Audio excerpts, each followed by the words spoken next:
Thank you very much, Mr. President. Dear colleagues, I'm going to talk about the cell-free DNA in screening for fetal aneuploidies. I'm very aware that it's a very difficult subject even for us, so I'll try to be as simple as possible. The whole story started back in 1997 by Dennis Law and his team at the University of Hong Kong, where they described the placenta as a neoplasmatic tumor with increased rate of apoptosis, and therefore it releases amounts of cell-free DNA into the maternal circulation. The dream by that time was to develop a non-invasive prenatal diagnosis, and the term was NIPT. But as the years went by, they realized that it was just a screening test, and the term changed to NIPS for non-invasive prenatal screening, or NIPT, which is most commonly used now for non-invasive prenatal testing. But if we consider that all of the other tests that we use today, just like the ultrasound or the biochemical test in the second trimester of pregnancy, are all of them non-invasive prenatal tests, then the more correct way to describe the test is as a cell-free DNA test.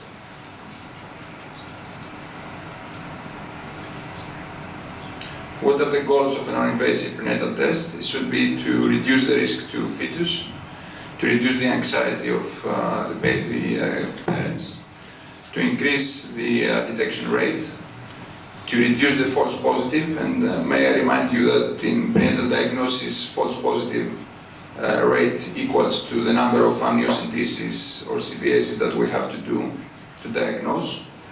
And last but not least, to be available to all women if possible.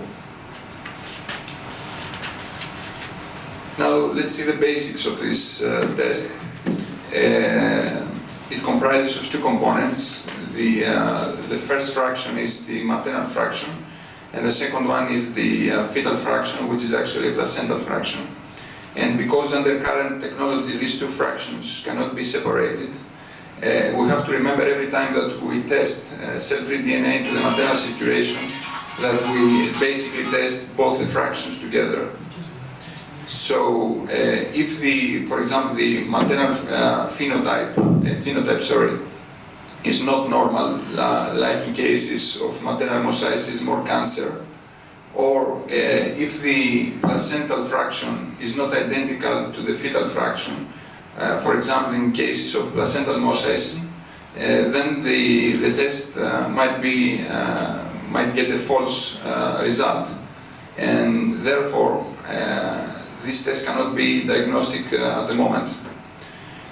Now, as I said, the fetal fraction is actually placental fraction, and this fraction is on average to 10 to 20% during the pregnancy. It's detectable from 4 weeks onwards, and we want it to be more than 4 weeks to have a reliable result, and that is from 10 weeks onwards. The cell-free fetal DNA fragments are short, and most importantly, they represent the whole genome, so we don't miss any components. This cell-free fetal fraction is stable, and most importantly, it has a very short half-life of less than 20 minutes, and therefore it's not detectable within 2 hours from delivery, and not detectable to the next pregnancy. This was a major problem we have early in the research for this test, where we were searching for whole cells from the placenta, but the whole cells versus the cell-free DNA had the disadvantage that they were appearing in the next pregnancy because they had quite long half-lives. Now a couple of words about the fetal fraction. It is dependent on gestational age. We can see that in the first half of pregnancy up to 21 weeks, the rise of the fraction is not significant, but then there is a steep increase after 21 weeks of pregnancy, and this in the first half of pregnancy up to 21 weeks raises the question when we get a no-call result from the lab, the common practice is to repeat the test within 1 or 2 weeks, but this idea is not valid, because as we can see from the diagram, if we repeat the test 1 or 2 weeks later on, the fetal fraction will not be sufficiently enough to give us a second result. The second point about fetal fraction is that it decreases as maternal weight increases, and what we can see here is it's severely impaired when the maternal weight is more than 90 kilos. May I remind you that in developed countries, a large proportion of women are overweight or obese these days, so this poses a major restriction. Now, as I said before, the test was initially developed in China, Hong Kong, so this whole thing might seem Chinese to you, but it's quite easy to see that although we have dozens of commercially available tests to this moment, there are about 5 methods of detecting the cell-free DNA. And these are the so-called shotgun method, where we examine the whole genome, we're sequencing the whole genome. The two here are the targeted methods, where we target the most common chromosomes, like chromosome 21, 18 or 13. One targeted method where we use single nucleotide polymorphism, again to target specific areas of the genome. The fourth one is about detecting the release of hydrogen ions. And the fifth one, which is quite interesting for developing countries like Africa, for example, is a method that doesn't use sequencing at all, so it's quite cheap. And it uses a simple PCR method, which is available in much more labs. And this is the methylation method. As you can see, we have quite a few commercially available tests.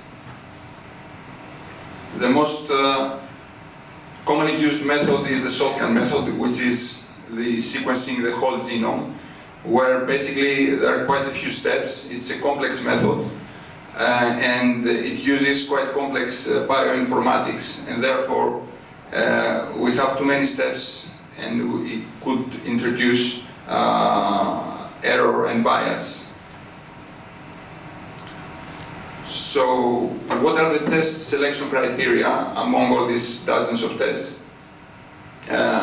When I was giving this talk about a couple of months ago, the first criterion was the method, now it's last. And the last one was cost, which is now is first.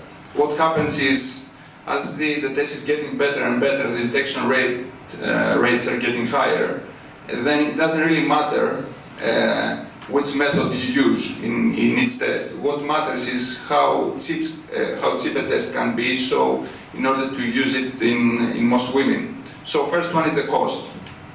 The second one is, if we are talking about the European Union to have the CE marking, in order for the physician not to have medical legal issues if a false result arises. To give you an example, at this point, there are very few of these dozens of tests that have a CE marking. There are less of 4 or 5. And if we go to the States, then none of them has FDA approval. A third criterion is to give us a clear and meaningful report. And the last one is the method. Nowadays, as I said, because the tests are getting better and better, it doesn't matter anymore. Before going to clinical practice and how to introduce this test to current clinical practice, we have to see the gold standard of prenatal diagnosis, which are the invasive methods, amniocentesis and CVS. For decades, we used to say to women when we were counseling them that the miscarriage rate after an amniocentesis is about 1% above the background risk. And this data came from the only randomized trial that we have up to now. It was done in 1970s from Ann Tabor. And since then, we all know from our practices that the miscarriage rate must be much less. And what happens is, in 2015 there was a large meta-analysis of all studies which showed that the actual miscarriage rate was 0.1% for amnio, this is 1 in 1,000, and 0.2%, 2 in 1,000 for CVS. And not only that, as you can see from the forest plots, these miscarriage rates are actually non-statistically significant. And that means that this could be the actual background rate of miscarriage. As we do know that the detection rate for amnio is almost 100%, the positive predictive and negative predictive value is 100%, so it's an excellent diagnostic test. And with introduction of the microarrays the last 5 years, then we can detect much more genetic syndromes and go very deep to the genome. There was a study a couple of years ago which said that if we test all the fetuses with normal karyotypes, with a classical karyotype, and we re-examine them with microarrays, then we can see that we have 1 or 2% of additional clinically significant findings. So nowadays, medically speaking and legally speaking, if we are doing an invasive method, we have to send microarrays. Let's see how the screening test evolved in the last 35 to 40 years. We started back in the 60s, where the method of screening was just maternal age. And by fixing a false positive ratio of 5%, which, as I said, equals the number of amniocentesis that we would like to do, that gives us a detection rate of 30%. Then we moved later on to serum biochemistry in the second trimester of pregnancy, the so-called triple or quadruple test. And the detection rate, again for a fixed 5% false positive, jumped to 70%. And then we went to the combined test, which is the nuchal translucency plus biochemical test, free beta-hydrogen papain in the first trimester. We went again for a 5% false positive to 90%. And if we add here some soft markers like the nasal bone, then we went to 97% detection rate for a 3% false positive. So this is the current gold standard in screening. What we have now with cell-free DNA is we went from 97 to 99%, but also the false positive ratio decreased dramatically to 0.1%, so far less amniocentesis and far less miscarriages.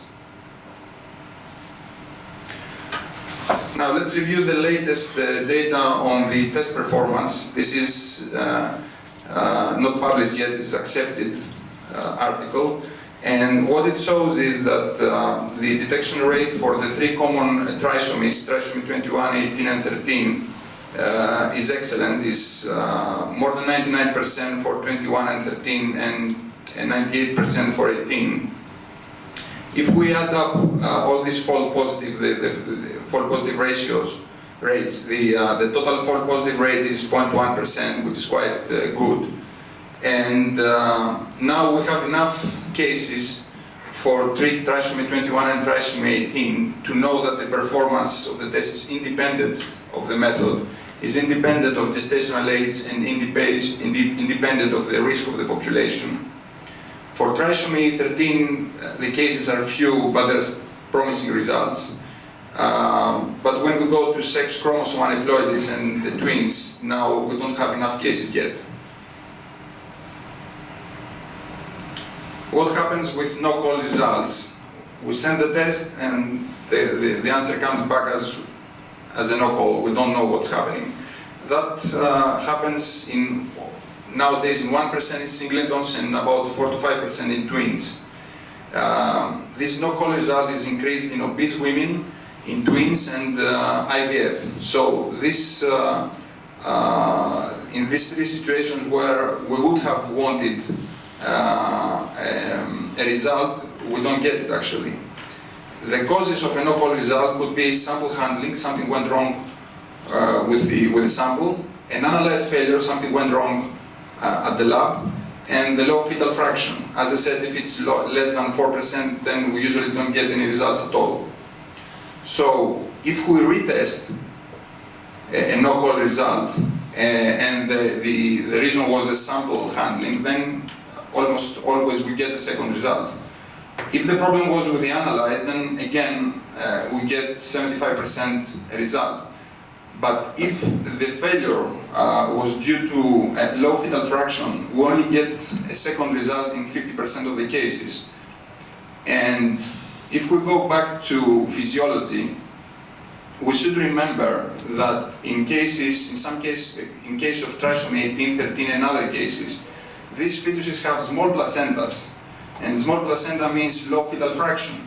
So when we get a low fetal fraction no-call result, we should remember that there might be a problem at the background, and the societies are now recommending that we should consider an amniocentesis and not repeating the test. What about sex aneuploidies? Shall we add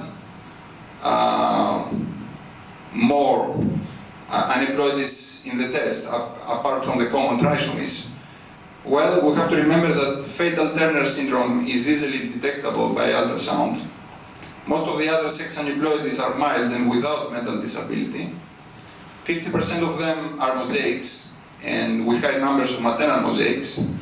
And the performance of the non-invasive test in these aneuploidies is low because it has high failure rates, low detection rate, high false positive rates, and low positive predictive value. So if we add to the common trisomies, we add to the panel all the other sex chromosome aneuploidies, is it better or not? Well, we do have good detection rates in some, but not at all. But in the other hand, if we add all the false positive rates, then we go up to 3%, in some cases we're close to 5%. And let's go back and remember that the whole idea of developing a non-invasive test is to reduce false positive from 5% as we are right now. So adding to the menu gets us back to square one, so we shouldn't do it. A better way to describe a screening test is always to the patient is always by positive predictive value. That means if the test comes back as positive, what are the real chances for the woman to have an affected fetus?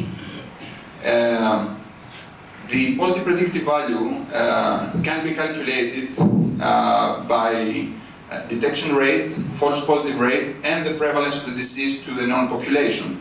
So, for example, if we're talking about Down syndrome, and we go to a 40-year-old woman, where at this population the prevalence of the disease is high, then the positive predictive value is high as well, is 87%.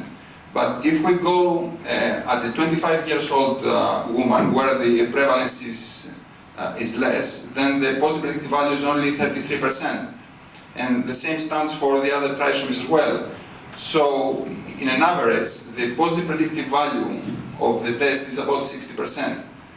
And if we calculate the no-calls as well, there are reports that say that the positive predictive value is about 18%. Now, that means that if we get a result back as a positive, it means that the woman has actually 60% chance of having Down syndrome and 40% not to have a Down syndrome. So this might look less than ideal, but may I remind you that the current gold standard of nuchal translucency and biochemistry test, the so-called combined test, has a positive predictive value of only 4%. And the internationally well-known pap test for cervical cancer has a positive predictive value of only 30%. So 60% as a positive predictive value is an excellent result. Now let's see what the colleges and societies say about this new test. The Royal College in England published guidelines in 2014, the American College started 2015, the American College of Medical Genetics and Genomics in 2016, and the National Society of Ultrasound in Obstetrics and Gynecology this month.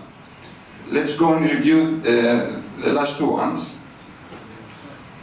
The American College of Medical Genetics shows that this test is the most effective, the most sensitive screening test for the common trisomies. If this test is positive, we should offer a diagnostic, i.e. invasive test.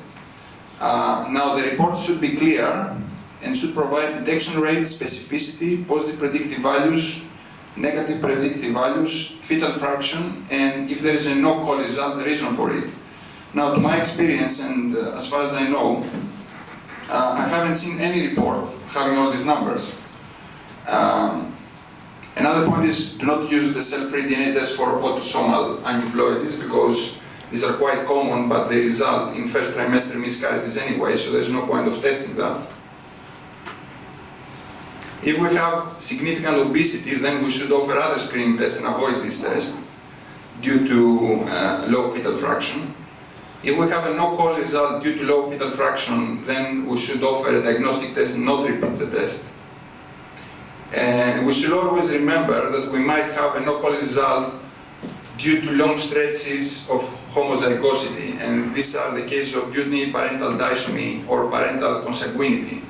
So in these cases, again, we should offer a diagnostic test with microarrays.